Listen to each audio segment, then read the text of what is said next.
Nasa linya na po ng ating komunikasyon si Attorney Cecilio Duca, ang Associate Dean ng School of Law, University of Makati. Sir, Professor, welcome sa Isyu ng Bayan. Ako po si Ed at kasama po natin si Liza at Jerome.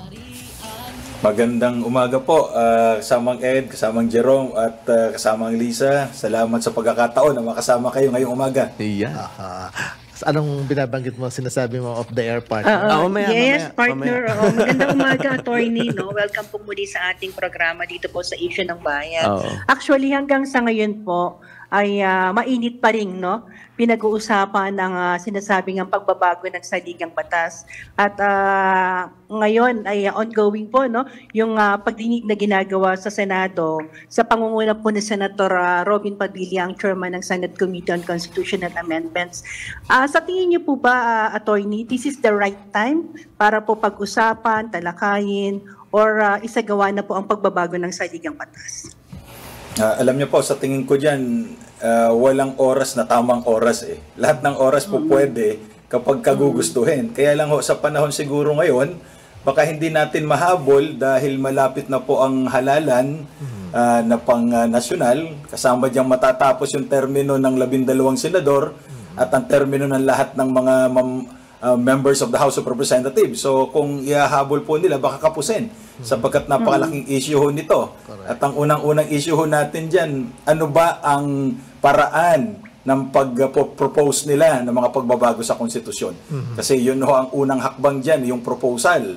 At yung pangalawang hakbang ay yung ratification na siyang gagawin naman nating mga botante. Sa mga bagong administrasyon, tuwing nagkakaroon po ng pagbabago ng administrasyon, laging pinag-uusapan ng constitutional amendments.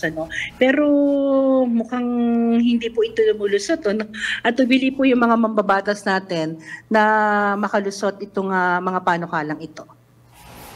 Medyo mahirap-hirap po kasi dahil unang-una yung paraan ho ng pagbabago. Ito yung tinatawag nating rigid constitution na hindi basta-basta pwedeng baguhin sa bastang pamamaraan na lamang sapagkat mayroon pong itinadhana ang saligang batas sa Article 17 na paraan ng pagbabago ng saligang batas. Tatlo po yan. Unang-una yung Constituent Assembly na sinasabi nila na kailangan ng 3/4 vote, sabi ng Article 17 Section 1, 3/4 vote of all the members of Congress. So sila ang magpo-propose ng mga pagbabago. Ang problema ho natin dito, hindi sinabi ng saligang batas, paano kukunin yung 3/4 vote? Ito ba ay joint voting o separate voting? Sapagkat kahit ito sa paggawa ng ordinaryong batas, ang botohan ay separate Kaya lang ho itong constitution natin, hindi sinabi. So meron din ho tayong tinatawag na Constitutional Convention. Ang dalawa hong paraan para magkaroon ng Constitutional Convention ayon sa Article 17 ng Saligang Batas. Una, pag nakakuha ng 2/3 vote ang members of Congress. Again, hindi po sinabi yung botohan ba ay joint voting o separate voting. Di ba? So ngayon, kung hindi naman sila makakuha ng 2/3 vote, ang makuha lamang ay majority vote. Ang gagawin po nila, gagawa ang Kongreso ng batas para tanungin ang mga botante, gusto nyo ba ng Constitutional Convention?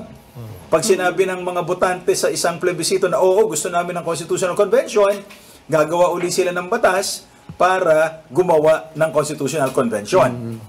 Ay kung matatalo po yung panukala at sasabihin ng mga botante na no, ayaw namin ng convention, so, well, dead on arrival ho yan. Ngayon, again, hindi ho sinabi ng Constitution, paano ba yung botohan? Joint ba o separate? Kaya po, ang tingin ko dyan, at ito naman po ang pananaw nung ilang mga nakausap natin na dating miyembro ng Constitutional Commission, katulad ni Justice Ascuna, ang pananaw ho nila, dapat pupunta talaga ng Supreme Court para ipa-interpret paano pa yung botohan. Ito ba ay joint or separate? Kasi kung joint voting yan, kawawa ang Senado kasi 24 lang sila. Ma-overpower sila, outnumbered sila nung mahigit 300 ng mga miyembro ng House of Representatives. Pero siyempre, kung ito po ay joint voting, ipaboro ito sa mga miyembro ng House dahil ma-outnumbered nga yung miyembro ng Senado.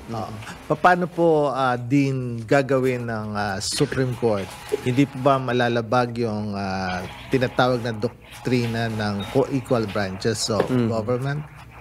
Opo, totoo po yan na meron tayong separation of powers at each branch is supreme in its own sphere. Kaya lang po, alalahanin natin na pagka ang issue po ay constitutionality, ito ay nasa exclusive domain ng ating Korte Suprema na pag-interpret ng saligang batas. Kaya lang po, may mga requirements po tayo. Number 1 na dito, meron bang actual case or controversy na dadalhin sa Korte Suprema? Ngayon po, parang wala pa naman sapagkat wala pa namang seryosong panukala para baguhin ang ating saligang batas. Kasi sa ilalim ng ating sistema, ang Korte Suprema ay hindi pwede makialam at hindi pwede magbigay ng opinion kung wala namang actual case or controversy. At pangalawa po, yung bang nagdala nung kasong ito, siya ba ay may locus standi, sabi sa Latin. At sa Tagalog po, ikaw ba yung tamang tao? Kasi mahirap pong kausap yung taong hindi naman tama. Di ba? Hinahanap po natin ay yung tamang tao at hindi yung taong laging tama. So ano pa po yung mga... Yes, partner. Yes, partner Ed, partner Jerome, at Attorney Duca. At ngayon po napalitan na ang Pangulo ng Senado sa katauhan nga po ni Senator Chis Escudero. Sa tingin niyo po ba ay may chance na, no? Dahil noong una talagang nagpahayag na sila, natutol sila dito po sa pagbabago ng saligang batas. Sa tingin niyo po ba may chance na makalusot itong panukalang ito sa Senado? Sa tingin ko naman po, kung mananatili ang Kongreso sa kanilang pangako na economic provisions lamang ang babaguhin, baka katanggap-tanggap naman ito sa mga mamamayan. Kasi po, tandaan natin, ano man ang panukalang gawin, ano man ang proposal nila, ano man paraan, at the end of the day, tayo pa rin pong mga Pilipinong botante ang magdedesisyon. Na kapag ka nag-propose sila ng ganito, tapos bumoto ang majority ng no, wala pa rin balik pa rin tayo doon sa lumang konstitusyon. Kaya kailangan kumbinsihin ang mga mamamayan na tama at para sa kabutihan nating lahat itong mga pagbabagong ito at hindi lamang sa kapakanan ng mga politiko. Kasi po yun ang kinakatakot magmula pa nung panahon ni Presidente Ramos hanggang sa panahon ni Presidente Duterte. Natatakot ang mga mamamayan na baka yung mga pagbabago ay makikinabang lamang yung iilang politiko at hindi talaga para sa bayan. So dapat po kumbinsihin natin ang mga mamamayan na ito ay para sa kapakanan ng bawat isa. Ako, Ed, Attorney Lisa, it's not a question of kailan. It's a question of bakit. No? Meron bang dahilan para gawin ito? Sa ganang akin ay hindi. Dahil nauubos ang oras dyan nila sa Senado at sa Kamara sa mga walang kwentang bagay. Diba? O pag-usapan na natin, natatandaan po ninyo, Ed, na pag-usapan natin yung labor code. O, hindi pa na-update. Unahin na natin muna yun i-update. Kaysa yung mga saligang batas. Diyos ko naman. At ang pinakamalaking sakit ay yung political dynasty. Political na naman. Maraming mga kailangang batas ipasa na hindi naman na ipapasa dahil nauubos ang oras nila sa Kamara at sa Senado. Attorney Duca, sa pagpapatawag po sa inyo bilang resource person dyan sa Senado, ano po yung assessment ninyo? At ano ang mga panukala ninyo para sa pagbabago ng konstitusyon? Opo, nabanggit po ninyo at nagkaroon tayo ng pagkakataon na mapasama doon sa mga resource person sa Senado na pinatawag ni Senator Robin Padilla para sa constitutional amendments. Marami pong mga panukala at doon pa lamang hindi kami nagkakasundo kung ano talaga yung paraan. Pero iisa ang damdamin na kailangan na talaga ng pagbabago. Pero sa akin naman po kasi hindi mo dapat baguhin ang isang bagay na gumagana naman. Kaya lang marami rin talagang kakulangan ang konstitusyon natin. Sa bagay, sa tingin ko, hindi ka naman talaga magiging sapat sa isang taong iba na ang hinahanap. Ano po? Oo. Alam mo, alam mo kung sino yung, ano mo ang dapat i-amend? Yung mga taong nakaupo. Oo. Alam mo si Attorney Duca?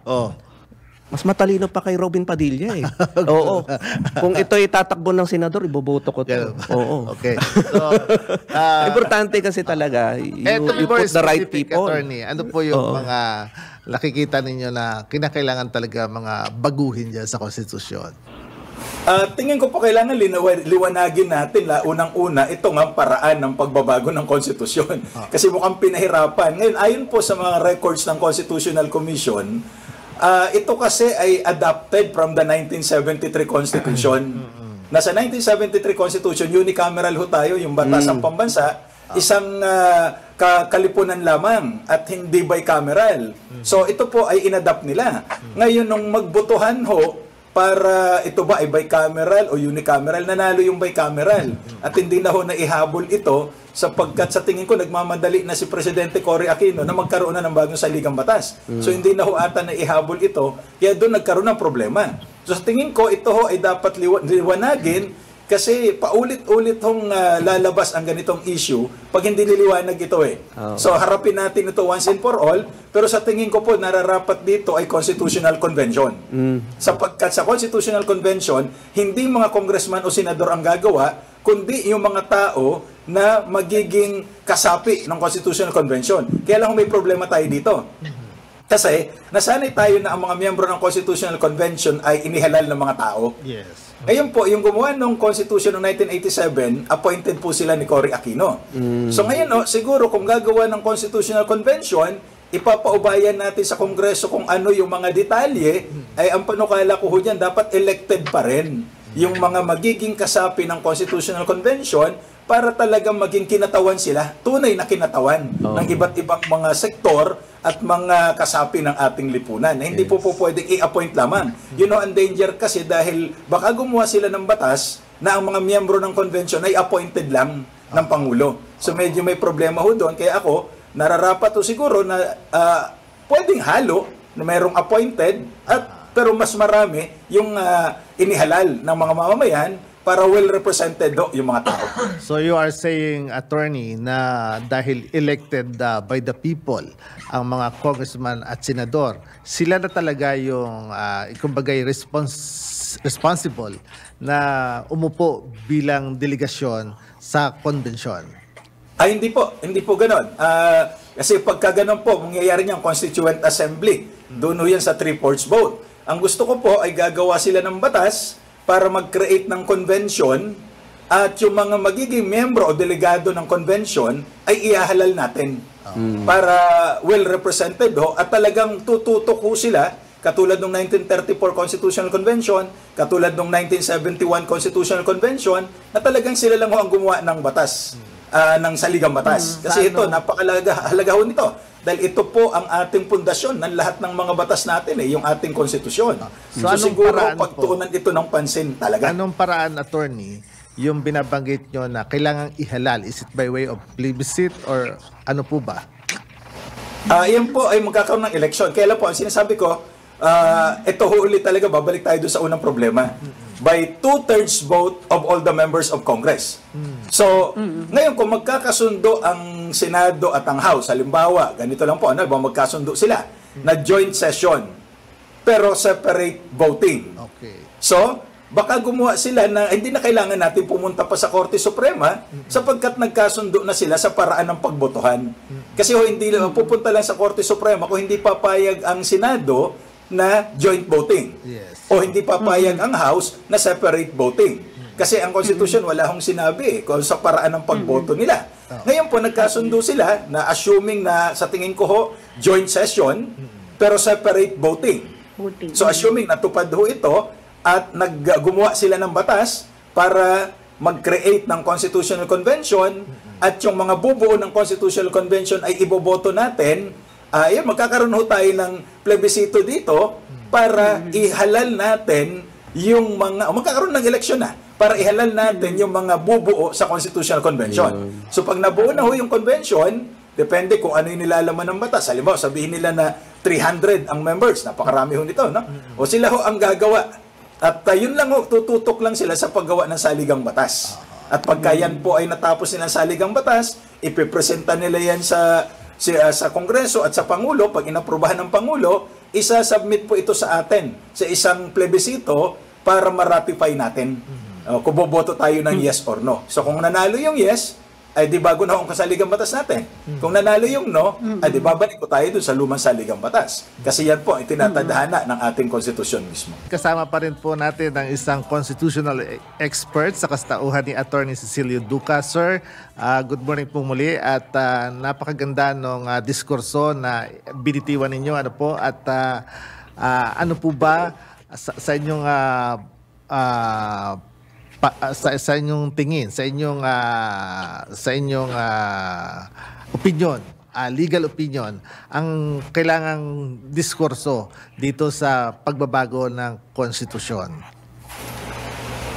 Okay, meron po kasing sinasabi itong dating din ng Nebraska College of Law, itong si Roscoe Pound. Sabi niya, the law must be stable, but it must not stand still. So, ibig sabihin, kailangan makiayon tayo sa mga pagbabago. Kasi there's nothing more constant than change. Ika nga walang forever, hindi ba? Kaya kailangan, itingnan din natin, ito bang mga probisyon ng saligang batas ay naayon pa sa mga pangangailangan natin sa makabagong panahon. Sa pagkatatandaan po natin, 1987 pa ho ito. So, 37 years ago na po ang konstitusyon. Malamang may mga dapat na ho tayong i-align sa modernong panahon.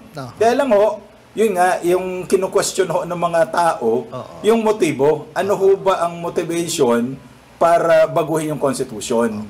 Kasi siguro matatanggap sa pag-iikot natin sa iba't ibang lugar sa Pilipinas na pinapaliwanag itong ganitong pagbabago. Para ho sa kanila okay lang, kaya lang hindi dapat baguhin yung term of office at saka yung manatili yung mga politiko. Kasi maganda ho yung nakalagay sa Constitution. Halimbawa, sa pagkapangulo, Article 7, Section 4, the term of office of the President kasama ng Vice President ay 6 years without any re-election.